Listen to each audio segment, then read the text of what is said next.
Our first speaker is Brad LeBlanc, and Brad is a geologist, 45 years experience. I've got to on this. I thank you for being here.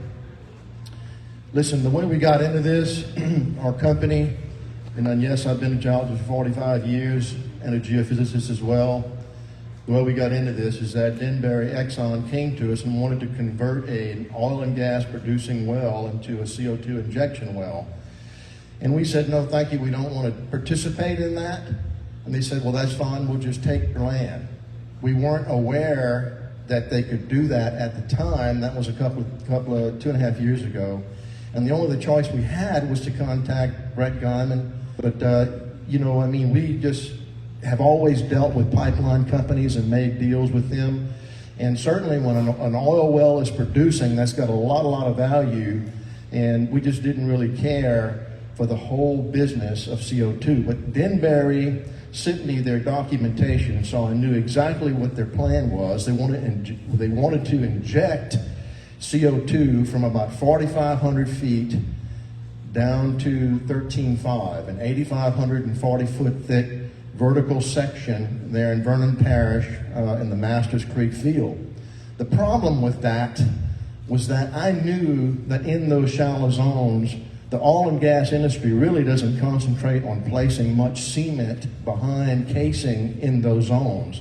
We only focus on placing cement at the very bottom of the casing shoe.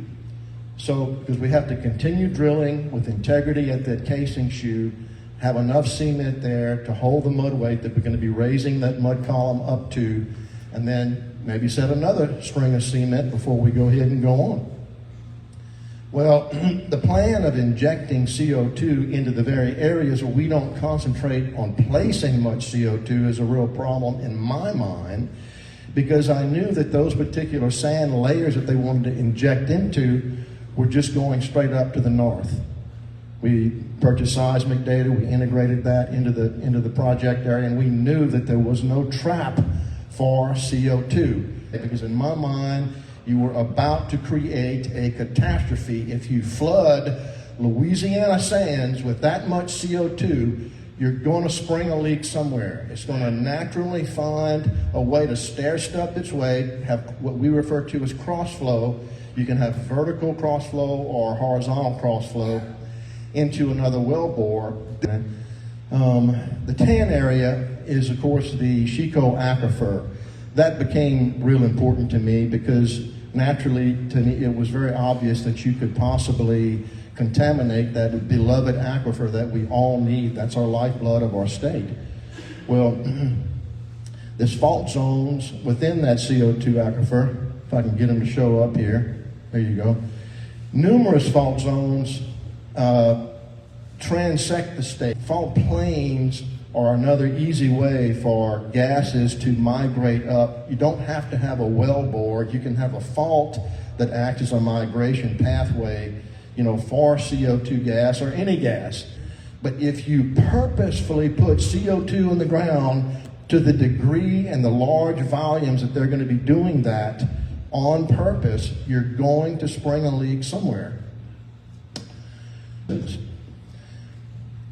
If you start sticking an injection well somewhere around there, this is what you could easily have. You could easily have a well that finds its way up another fault, and that is a fault, the vertical line right there.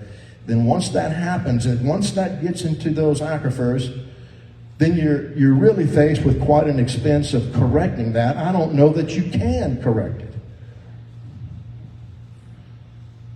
This is from Anthony Ingraffia, an engineer out of New York that did a TED Talk.